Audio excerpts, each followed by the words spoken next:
کہتے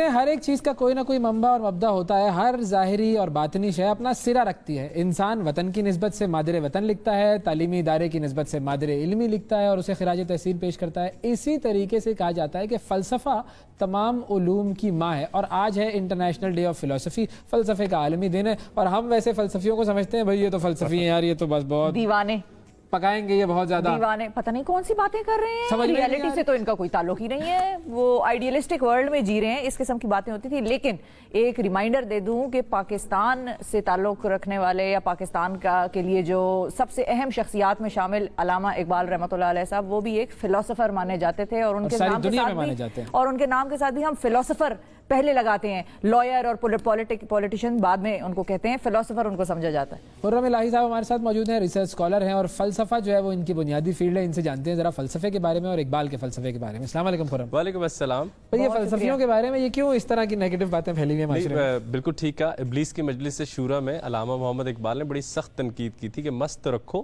ذکر و فکر صبحگاہی میں اسے, اور پختہ تر کر دو مزاج خانقاہی میں سے. یہ جنگل میں جا کے سوال ڈھونڈتا رہے اور مصر میں لوگ فرعون قتل کرتا رہے, ان کو پرواہ نہ ہو.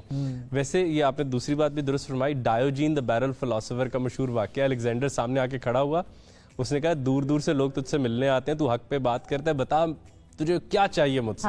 تو اس نے کہا آگے سے ہٹ جائیں, وہ سورج کی روشنی بہت خوب مجھ پر آ رہی تھی, وہ کب سے رکی ہوئی ہے.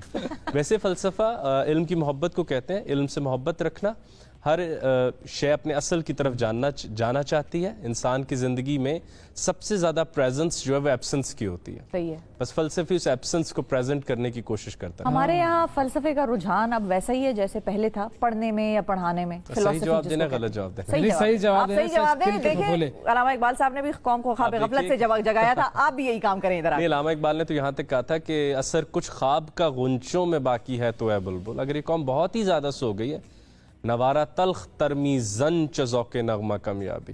ڈھول, اور اگر یہ بہرے ہو گئے تو ڈھول اور زور سے بجاؤ, سنیں وائبریشنز بھی جگا دیتی ہیں. تو فلسفے سے ہمارا کوئی تعلق نہیں ہے, کسی گہری بات سے ہمارا کوئی تعلق نہیں. ہم سیلف ہیلپ بکس پڑھنے والی قوم ہے. ہم احمد جاوید صاحب فرماتے ہیں ہم گلوبل ورلڈ میں ونڈو شاپنگ کر رہے ہیں. نہ ہم تھیوری بنانے والے ہیں, نہ ہم تھیوری ویریفائی کرنے والے ہیں, بلکہ مغرب کی بھی آپ نوٹ کریں, پاکستان میں جو تھیوری آتی ہے, عامیانہ تھیوری کو بھی چاٹ کر ایک پیسٹیسائڈ کی طرح ہم راضی ہو جاتے ہیں, اور ہمیں اس بات کی فکر نہیں ہے کہ ہم حادثاتی طور پہ ملک نہیں بنا. مطلب کہ میں پچھلے دنوں ایک چینل پہ بیٹھ کے دلائل دے رہا تھا کہ کشمیر کے اوپر 1905 میں علامہ اقبال نے ملا زادہ زیغم لولابی کشمیری کا بیاض اور ایک خواب علیحدہ مملکت کا دیکھا تھا, لیکن آج ہمیں اس بات کی فکر ہی نہیں ہے. علامہ کے حوالے سے آپ نے کہا ویسے بھی آپ کی میری بات ہوتی بھی رہتی ہے. میں ہمیشہ کہتا ہوتا ہوں اس وقت علامہ کو سب سے زیادہ ضرورت ہے کہ ہم انہیں بانگے درا سے ذات کر دیں. 6 اشعار سے زیادہ ہم علامہ کو جانتے نہیں. تو جس شے سے آپ امی سے آپ محبت کرتے ہیں اور آپ کو یہ پتہ ہی نہ وہ کھاتی کیا ہے, ہر جہت کو دیکھنا پڑے گا نا. تو محبت جھوٹی ہے یا آپ جھوٹے ہیں, تو فیصلہ اب ہمیں کر لینا چاہیے. ہمارا کوئی تعلق نہیں ہے گہری سوچ سے. ہم فارم سے راضی ہو گئے, ہم ظاہر سے راضی ہو گئے. اب جو قوم ظاہر سے راضی ہو جائے وہ مستقبل کارو نہیں کر سکتی, اس میں بس دھکیلی جاتی ہے. جیسے جان ایلیے فرماتے تھے ہم 21ویں صدی میں بالوں سے پکڑ کر لایا گیا, ہم تو وہیں 19ویں 18ویں میں خوش جی رہے تھے. تو فلسفے میں بہت ہاتھ رہا علامہ محمد اقبال کا, بہت ہاتھ رہا. علامہ محمد اقبال کی کوئی بھی آپ کتاب خریدیں تو اس کے شروع میں لکھا ہوتا ہے, میں سب کو بتاتا ہوتا ہوں, میں ایک فلسفی ہوں, میرا طرز بیاں شاعرانہ ہے. کیونکہ شاعری کو موت نہیں ہوتی, شاعری بوڑھی نہیں ہوتی, فلسفہ بوڑھا ہو جاتا ہے, فلسفے کے سائیڈز پر مٹی آ جاتی. تو علامہ نے فلسفہ بیان کیا شاعری میں, تاکہ اگر 21ویں صدی میں کوئی 2030 میں بھی مایوس ہو تو وہ یہ شعر پڑھ لے کہ اثر کرے نہ کرے, سن تو لے میری فریاد, نہیں ہے داد کا طالب یہ بندہ ہے آزاد. اچھا, اقبال نے پھر یہ بھی کہا تھا کہ فلسفہ رہ گیا تلقین غزالی نہ رہی. تو ہم صرف فلسفے کی طرف بھی نہ ہو جائیں مکمل طور پر, وہ جو روح ہے وہ بھی تو ختم ہو جاتی ہے. علامہ محمد اقبال پیسو اسپرچولیٹی کے بھی خلاف تھے اور پیسو فلسفی کے, مطلب کہ وہ فلسفہ جو آپ کو باہر نکلنے پہ تیار نہیں کر رہا, وہ جو جان ایلیے فرماتے تھے اپنے اندر سے باہر نکل آؤ, گھر میں سامان کی ضرورت ہے. تو علامہ نے جو غزالی کا کہا, غزالی ہسٹری میں واحد آدمی جنہوں نے ایک کتاب تحافتۃ الفلاسفہ فلسفے کے خلاف تنقید لکھی تھی. علامہ اس میں انٹرسٹڈ تھے اور بات بھی ٹھیک ہے, فلسفہ تو کہیں یہ نہیں کہتا کہ آپ فلسفے پہ تنقید نہیں کر سکتے.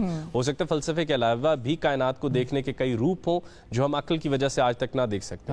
لیکن پرنسپلی علامہ دنیا کے بڑے سٹرینج آدمی ہیں کہ جو شعر لکھتے لکھتے ہیگل اور کارل مارکس اور برگساں کا نام لے لیتے تھے.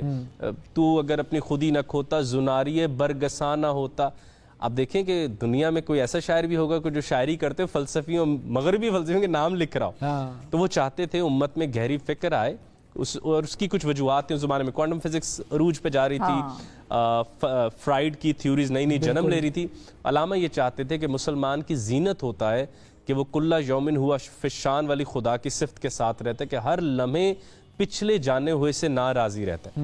فلسفہ بہتری کی طرف ہر دن آنے والا دن بہتری والا خودی بھی یہی ہے کہ اب جیسا اپنے آپ کو جانا ہے رات سے پہلے ڈھا دینا اور 2 اینٹیں لگا کے نیا خود کو بنانا. تو وہ جو قومیں ہوتی ہیں جو فلسفے سے دور ہو جاتی ہیں, آپ کیونکہ یونیورسٹی میں پڑھاتے ہیں, اسٹوڈنٹس آپ کو ہر قسم کے ملتے ہیں, ایک ٹیچر سب سے بہتر اینالسٹ ہوتا ہے سوسائٹی کا, آپ پڑھاتے ہیں, ان کا کتنا انٹرسٹ ہے فلسفی میں, یا یونیورسٹیز میں کون کون سے ایسے سبجیکٹس ہیں جو پاکستان میں ہمارے پڑھائی جاتی ہیں جس کو کہ ہم فلسفی سے ریلیٹ کر سکتے ہیں, اور اگر قوم میں فلسفی نہ ہو تو قوموں کا کیا نقصان ہوتا ہے؟ یہ 3 سوال آپ سے میں نے کیے. بس وہ ریلیٹیوٹی پہ راضی ہو جاتی ہیں, حقیقت سے, حق سے, ریالٹی کو نہیں پڑھتی, ریلیٹیوٹی کو پڑھتی رہتی ہیں. تو ریلیٹیوٹی میں کیا ہوتا ہے, میں سب کو کہتا ہوتا ہوں کہ آندھی چلے نا تو شاپر اڑنے لگتے ہیں, ان کو لگتا ہے ہم اڑ رہے ہیں, حالانکہ صرف آندھی چل رہی ہوتی ہے. تو پھر ان کا یہی حال ہوتا ہے کہ کوئی بھی آنے والا گلوبل نیریٹو ان کو کہیں بھی بہا کے لے جاتا ہے. فلسفہ ہم سے کیا مانگتا ہے کہ پاؤں زمین پر نگاہ آسمان پر, پاؤں اتنے پکے ہوں کہ آنے والی کوئی چھوٹی سی بات بہا نہ لے جائے, آسمان پر آنکھ ایسی ہو کہ تارے تم سے پوچھ کے سفر کریں. تو قوموں کے اندر اب وہ بہت زیادہ ضرورت ہے. آرٹیفیشل انٹیلیجنس جی علم مکمل کرنے والی ہے, یہ جو ریشنالٹی, کوگنیشن, لینئر تھنکنگ ہم سکھا رہے ہیں, اس میں تو ہمارا کمپٹیشن 92 میں چیس ماسٹر ہار چکا ہے, کوئی 28 سال پہلے کمپیوٹر سے. بالکل. تو اب ہمیں بہت تیزی سے بیٹھ کے آگے جانے والی قوموں کو فیصلہ کرنا کہ اگلے دور کا کمپیٹیٹو ایڈوانٹیج کیا ہے. ہماری یونیورسٹیز تیار ہیں؟ Not at all. یہ ہمارا تیاری سے لینا دینا یونیورسٹی میں کرتے کیا ہیں؟ مجھے صرف آپ اس بات کا جواب دیں. جو اسٹوڈنٹ, میں ایز اے اسٹوڈنٹ وہاں جا کر کیا کرتی ہوں اور آپ ایز اے ٹیچر آ کے وہاں کیا پڑھاتے ہیں, اور علم کا وہم بورڈ جو ممبر ہے وہ یونیورسٹیاں بنا کیوں رہے ہیں, مجھے یہ بتائیں. علم کا وہم پورا کرتے ہیں. جب میں پہلی دفعہ احمد جاوید صاحب سے ملا, ویسے وہی سے میں ذکر کرتا رہتا ہوں ان کا, تو انہوں نے مجھے کہا تھا بیٹا علم کیا ہوتا ہے؟ تو میں نے کہا جی جاننا. کہتے بیٹا جاننا تو حافظہ ہوتا ہے, وہ تو علم کی سب سے بدترین سطح ہوتی ہے. بیٹا علم بننے کا نام ہوتا ہے. اب اگر اب جو آپ نے یونیورسٹی پوچھا, یونیورسٹی ورڈ یونیورس سے نکلا ہے, کہ ایسا مقام جہاں پر بیٹھ کے میں تمہارے اندر طلب پیدا کر دوں کائنات کو دیکھنے کی.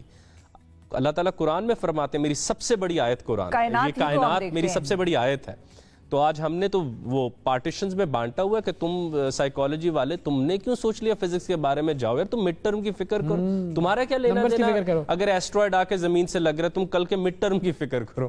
یا وہ کائنات آئی ہے یونیورسٹی میں انٹر ہوئی ہے, وہ دیکھو وہ بھی ایک کائنات کپڑے کون سے رنگ کے پہنے ہوئے انہوں نے, آج اچھی لگ رہی ہے کائنات صاحبہ. بہت شکریہ ادا کریں گے سر, آپ کا وقت دیا آپ نے, اور باقی تھوڑا سا ہم نے جگانے کی کوشش کی ہے, تھوڑا سا بتانے کی کوشش کی ہے, اور اس بتانے کو ہم کنٹینیو کرتے رہیں گے تاکہ وہ جو ایک بانگ دہل ہم اپنی بات کرنے کی کوشش کرتے ہیں, اور وہ جو بانگ درا ہے وہ بانگ درا ہم کرتے رہیں نا, کوشش کرتے رہیں ایک بال کی لے کر لوگوں کے سامنے آتے رہیں. تھینک یو سر, بہت شکریہ آپ کا.